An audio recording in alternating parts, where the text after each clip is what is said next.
Ümummilli lider Heydər Əliyevin idarəçilik və varislik fəlsəfəsi müasir dövlətçilik modelinin əsasını təşkil edir.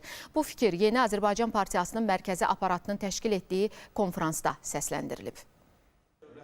Heydər Əliyev siyasəti modern dövlət quruculuğundan böyük zəfərə doğru adlı tədbir Azərbaycan televiziyasında yayımlanan Sözümüz İmzamızdır verilişinin Ulu Öndər Heydər Əliyevə həsr olunan buraxılışının nümayişi ilə başladı. Ümummilli liderin anadan olmasının 99-cu il dönümü ilə əlaqədar keçirilən konfransda çıxış edənlər xalq lider vəhdətinin formalaşması prosesinə xüsusi diqqət çəkdilər. Vurulandı ki, Azərbaycan xalqı qarşısındakı misilsiz tarixi xidmətləri olan dahi lider ölkə rəhbərliyinin bütün dövrlərində xalq və dövlət üçün yorulmadan çalışıb. Müstəqilliyimizin möhkəmləndirilməsi, dövlətçiliyimizin inkişafı, xalqın rifah halının daha da yaxşılaşdırılması üçün mühüm işlər görüb. Azərbaycan xalqının ümummilli lideri, müstəqil, müasir Azərbaycan dövlətinin qurucusu Heydər Əliyevin anadan olmasının il dönümü ilə bağlı Yeni Azərbaycan Partiyası tərəfindən silsilə tədbirlər keçirilir.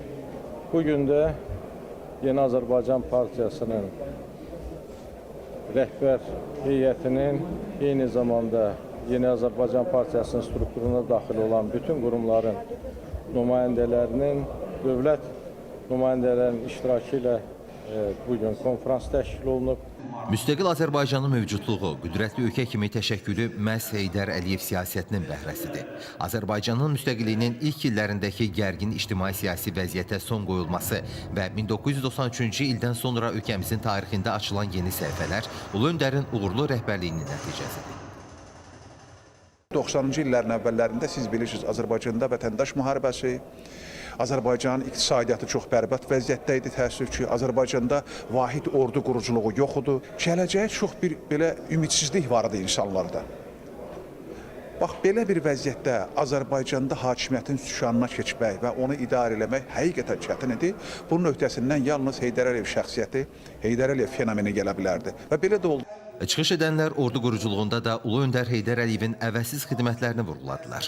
Bildirildi ki, ümummilli liderin əsas vəsiyyətinin torpaqlarımızın işğaldan azad olunmasının varisi Prezident İlham Əliyev tərəfindən reallaşdırılması xalq iqtidar birliyinin önəmindən, ölkəmizin gələcəyinin etibarlı əllərdə olmasından xəbər verir.